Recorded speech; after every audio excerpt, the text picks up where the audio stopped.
Отсутствие обуви у некоторых прохожих вовсе не стиль одежды, это стиль жизни. Этот стиль называют барефутинг и говорят, что он дает непередаваемое ощущение свободы и раскованности. К примеру, в Древнем Египте носить сандалии мог только фараон и представители высшей знати мужского пола. А сегодня барефутинг призывает стать ближе к своим истокам и к природе. Это хождение пешком, говоря, если по простому языку.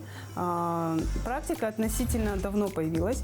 Я думаю, даже ее можно считать с каких-то древних времен, да, то есть раньше вообще же обуви, в принципе, не было, поэтому с каких-то таких времен это все шло с Индии, это все шло с Египта, это все шло с Греции.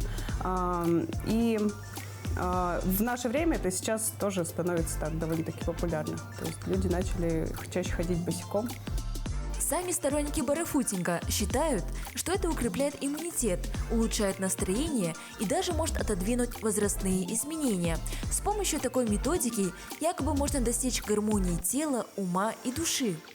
Ну, знаете, тут такое, наверное, двоякое мнение ходит. В целом, это огромная польза для здоровья, потому что у нас на стопах очень много точек, которые воздействуют на внутренние органы.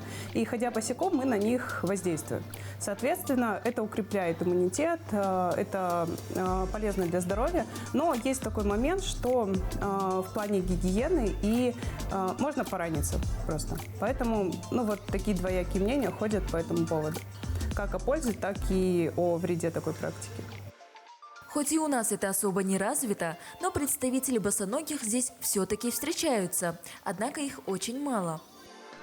У нас в Алмате, если честно, я очень редко такое встречаю. Но у нас сейчас есть другое направление, немножко, отойдем, которое набирает тоже популярность, это садху.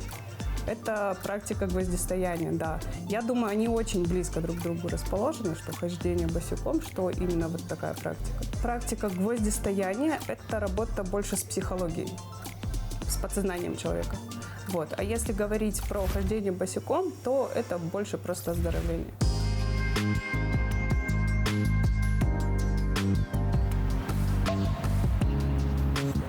Вообще, я впервые хожу так босиком, да и в целом, знаете, ощущения такие очень приятные, интересные, потому что, раньше такого ведь не было, поэтому пробуйте вы.